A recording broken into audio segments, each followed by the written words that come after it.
So here I've got the Kodak PlaySport ZX5, which is a waterproof pocket camcorder from around 2011. Right away, the design is super simple. It's got this compact candy bar style body with a fixed lens on the front and a small screen on the back. It feels durable, and that's kind of the whole point.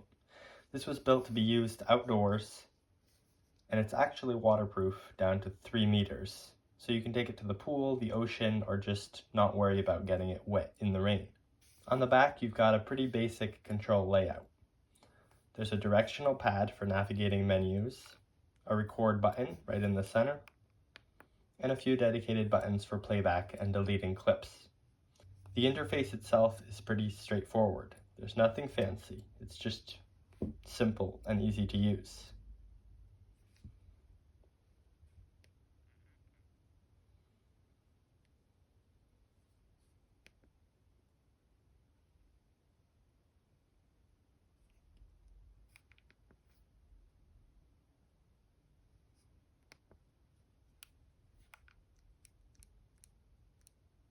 On the side, you've got your ports hidden behind the sealed door.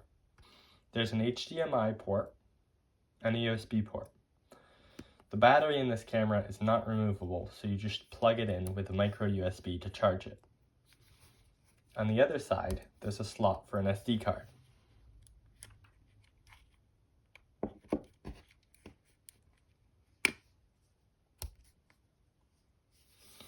Now, in terms of video, this camera can shoot 1080p at 30 frames per second. It also shoots 720p at 60 frames per second if you want smoother motion. Photo-wise, it can take still images at around 5 megapixels. They're pretty bad, much worse than point-and-shoots from the same era, like my Samsung ST66.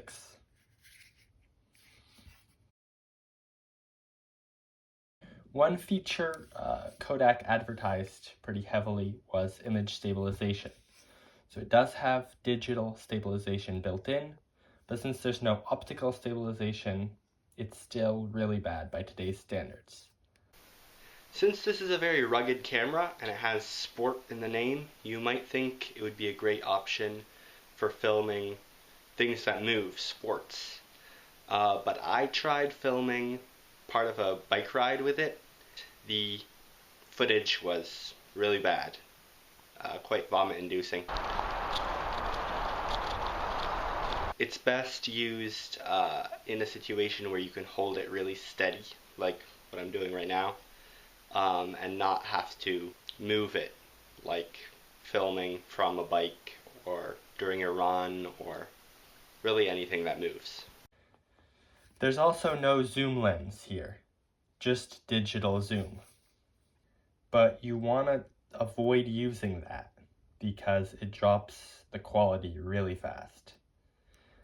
And there's no manual control on this camera either. No manual focus, no exposure control, none of that. It's a fully automatic camera. One of the few things you can control is the filter setting. It's under Effects in the menu. These can be fun to use. You have a few different ones that you can play around with. They work for photos and videos. As for audio, there's a built-in microphone on the front, but there's no external mic input, so what you hear is what you get with this camera. And that's actually what I'm about to show you next. These next clips were recorded entirely on this camera using its built-in microphone, so you can hear exactly what it sounds like. And here's an example of what the audio sounds like in a quiet environment. Right now I'm in my car, it's pretty quiet. And this is what the audio sounds like. And here's what it sounds like outdoors. We've got some road noise and a little bit of wind as well. So after using the Kodak PlaySport for a few months, I've got kind of mixed feelings about it. The biggest thing that stands out to me is really just how much it feels like using a phone.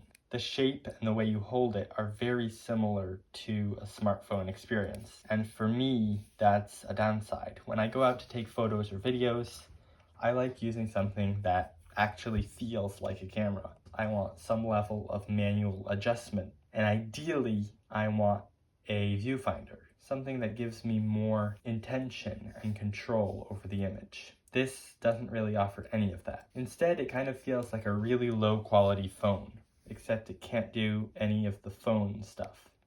It just takes photos and videos. So because of that, I don't really feel like this is a great everyday camera. If you already have a phone or even an older point and shoot, you'll probably get better results with more flexibility from those. But where this camera really does make sense is if you're in situations where you wouldn't want to risk your phone or another camera. This is rugged and waterproof. I've dropped it several times. I've taken it out in the rain and it has worked perfectly fine through all of it. So if you're going out on a boat, going to the beach, hiking in the rain, or doing anything where your gear might get wet or dropped, this actually becomes a solid option to bring along. A better option for a rugged outdoor camera is an action camera like a GoPro, but even old ones are usually much more expensive than this Kodak. I bought this PlaySport for $15, and at that price you'll be hard pressed to find a better waterproof and shockproof camera.